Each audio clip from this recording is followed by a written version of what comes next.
യത്ര യത്ര രഘുനാഥകീർത്തനം തത്ര തത്ര കൃതമസ്തകാഞ്ജലിം ബാഷ്പവാരി പരിപൂർണലോചനം മാരുതിം നമത രാക്ഷസാന്തകം. ശ്രീരാമായ നമഃ. ഉത്തരകാണ്ഡം സർഗം 7.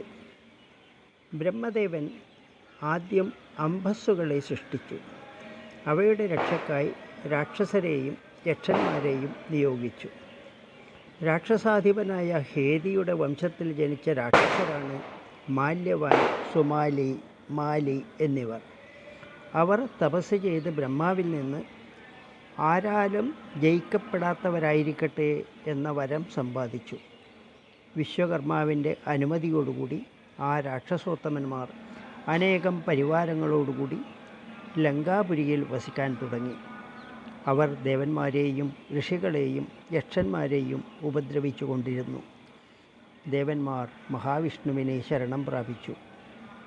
മഹാവിഷ്ണു ദേവന്മാർക്ക് അഭയം കൊടുത്തു. രാക്ഷസരെ വധിച്ചുകൊള്ളാമെന്ന് ദേവന്മാർക്ക് വാക്കുകൊടുത്തു. ഈ വിവരം അറിഞ്ഞ രാക്ഷസർ ദേവന്മാരെ വധിക്കാൻ പ്രയത്നം തുടങ്ങി. അവർ ലങ്ക വിട്ട് ദേവലോകത്തെത്തി. ശ്രീനാരായണനും അവരോട് എതിരിടാൻ തയ്യാറായി. ഇതുവരെയുള്ള കഥാഭാഗം നാം കേട്ടുകഴിഞ്ഞതാണ്. മാലിവധമാണ് ഈ സർഗത്തിലെ വിഷയം.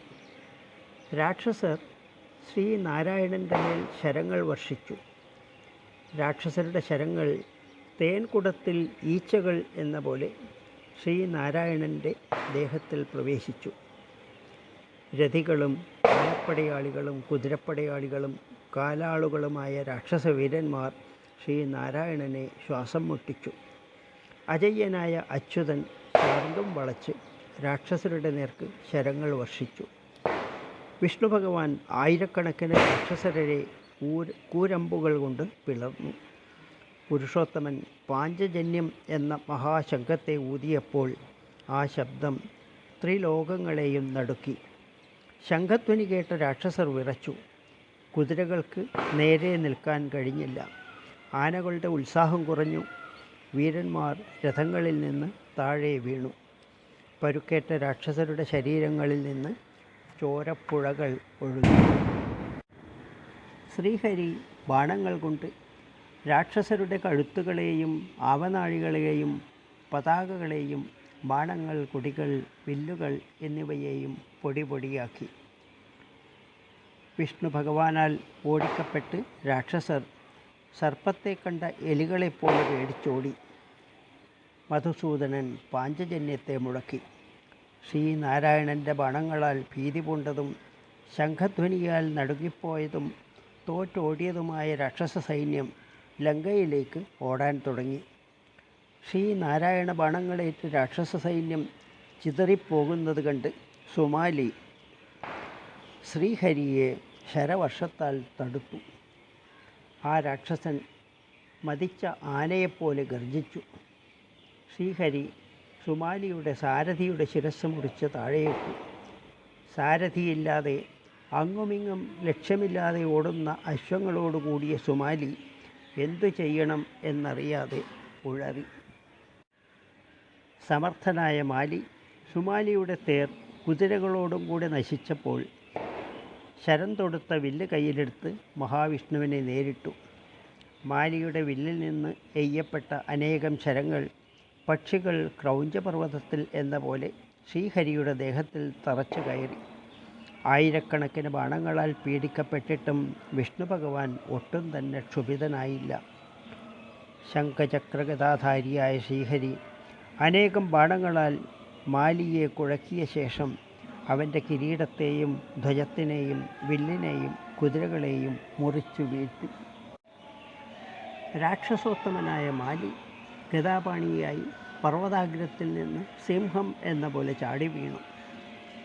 ഇന്ദ്രൻ വജ്രായുധത്താൽ പർവ്വത ശിഖരത്തെ എന്ന പോലെ മാലി ഗരുഡ ഭഗവാനെ നെറ്റിത്തടത്തിൽ ഗദ കൊണ്ട് അടിച്ചു. ഗദ കൊണ്ടുള്ള അടിയേറ്റ് വേദന കൊണ്ട് ഏറ്റവും പീഡിതനായ ഗരുഡ ഭഗവാൻ ഭഗവാനെയും കൊണ്ട് പോരിൽ നിന്നും പിന്തിരിഞ്ഞു. ഭഗവാൻ പിന്തിരിഞ്ഞപ്പോൾ രാക്ഷസന്മാർ അട്ടഹസിച്ചു. രാക്ഷസന്മാരുടെ അട്ടഹാസം കേട്ട് ക്രുദ്ധനായ ശ്രീഹരി പക്ഷീന്ദ്രൻ്റെ മേൽ വിലങ്ങത്തിൽ ഇരുന്നു കൊണ്ട് മാലിയെ വധിക്കാൻ തീരുമാനിച്ച് ആ തിരിഞ്ഞിരുന്ന നിലയിൽ തന്നെ ചക്രായുധത്തെ പ്രയോഗിച്ചു. സൂര്യമണ്ഡലം പോലെ ശോഭയാർന്ന ആ ചക്രം മാലിയുടെ ശിരസ്സിനെ കൊയ്തു വീഴ്ത്തി. രാക്ഷസേന്ദ്രൻ്റെ ശിരസ് ചക്രത്താൽ അറുക്കപ്പെട്ട് ചോരയൊലിപ്പിച്ചുകൊണ്ട് രാഹുവിൻ്റെ ശിരസ്സെന്ന പോലെ നിലത്ത് പതിച്ചു. അപ്പോൾ ദേവന്മാർ സ്വാമിൻ വിജയിച്ചാലും എന്ന് ഉച്ചത്തിൽ സിംഹനാദഘോഷം മുഴക്കി. മാലി വധിക്കപ്പെട്ടു എന്ന് കണ്ടപ്പോൾ സുമാലിയും മാല്യവാനും സൈന്യങ്ങളോടുകൂടി ലങ്കയിലേക്ക് ഓടിപ്പോയി. വേദന നീങ്ങിയ ഗരുഡൻ തിരിച്ചു വന്ന് ചിറകടി കൊണ്ട് രാക്ഷസരെ ഓടിച്ചു. ശ്രീനാരായണൻ്റെ ബാണങ്ങൾ കൊണ്ട് രാക്ഷസ സൈന്യം കുടകൾ ഒടിഞ്ഞതായി, ആയുധങ്ങൾ താഴെ വീണതായി, മാനം കെട്ട് ഉടുപ്പുകൾ അഴിഞ്ഞവയായി, കുടൽമാലകൾ പുറത്തു ചാടിയതായി, പേടിച്ചുലഞ്ഞ നേത്രങ്ങളോടുകൂടിയതായി, അമ്പരന്നു പോയതായി ഭവിച്ചു. രാക്ഷസ വീരന്മാർ ചക്രായുധത്തിൻ്റെ പ്രഹരങ്ങളാൽ അറുക്കപ്പെട്ട ശിരസ്സുകളോടുകൂടി, ഗദാപ്രഹരങ്ങളാൽ പൊടിഞ്ഞുപോയ ദേഹങ്ങളോടുകൂടി, വാൾ കൊണ്ട് രണ്ടായി പിളർത്തപ്പെട്ടവരായി മലകൾ എന്ന പോലെ വീഴാൻ തുടങ്ങി.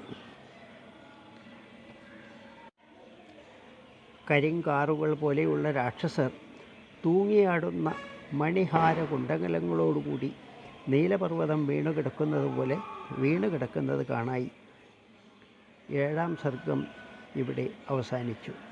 ജാനകീ ജീവനസ്മരണം ജയ ജയ രാമ രാമ.